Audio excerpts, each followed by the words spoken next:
पौराणिक कथाओं में कहा गया है कि एक समय एक वराह के 5 पुत्र हुए, लेकिन भाग्य को कुछ और ही मंजूर था। उन 5 में से एक नवजात शिशु पीछे छूट गया। वो भूखा था, प्यासा था और मौत के करीब पहुंच चुका था। माँ, कोई है यहाँ? मुझे भूख लगी है। उसी समय माता पार्वती वहां से गुजरी।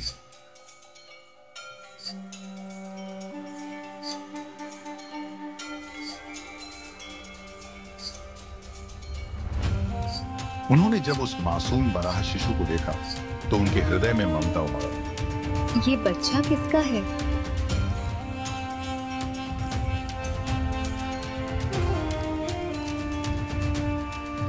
वे उसे लेकर कैलाश चली गई और उसका पालन पोषण अपने पुत्र समान करने लगी।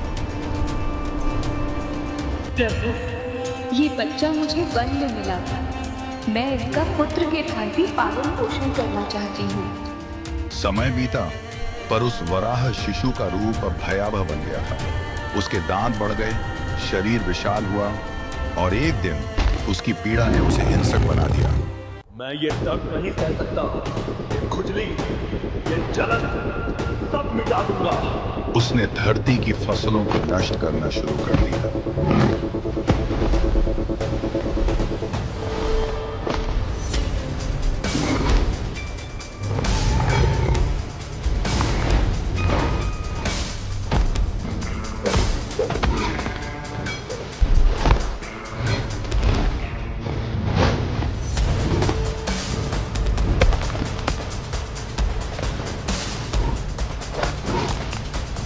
लोग भूख से तड़पने लगे और संसार अराजकता में डूब गया। कैलाश पर सब कुछ शांत था, पर नीचे धरती पर एक बड़ा संकट जन्म ले चुका था। देवता भी असहाय थे और अब केवल महादेव ही कुछ कर सकते थे। प्रभु, क्षमा करें महादेव। क्या हुआ नंदी? वराह ने अपना संतुलन खो दिया है। उन्होंने क्रोध में आकर धरती की फसलों को नष्ट करना शुरू कर दिया। लोग भूख से तड़प रहे हैं और पूरा संसार अराजकता में डूब रहा है। अत्याचार चाहे देव का हो या दानव का, अन्याय सहा नहीं जाएगा। यह सुनकर माता पार्वती व्याकुल हो उठी। उन्होंने महादेव से प्रार्थना की, प्रभु, ये वही बच्चा है जिसे मैंने पुत्र की तरह पाला है। इसे मत मारिए।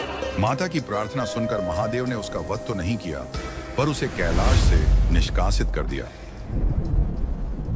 जा वराह, अब तू पृथ्वी पर जाएगा और अपने कर्मों का फल भुगतेगा। अपने अपराध का एहसास होने पर वराह ने महादेव और पार्वती से क्षमा मांगी। प्रभु, मुझसे भूल हुई, कृपा कर मार्ग दिखाइए। तब महादेव ने कहा, अब तू विनाश नहीं, रक्षण का प्रतीक होगा। धरती की हर फसल तेरी शरण में होगी। और उस दिन से वह वराह बन गया पंजूर्णी देव, धरती का रक्षक, न्याय का प्रतीक।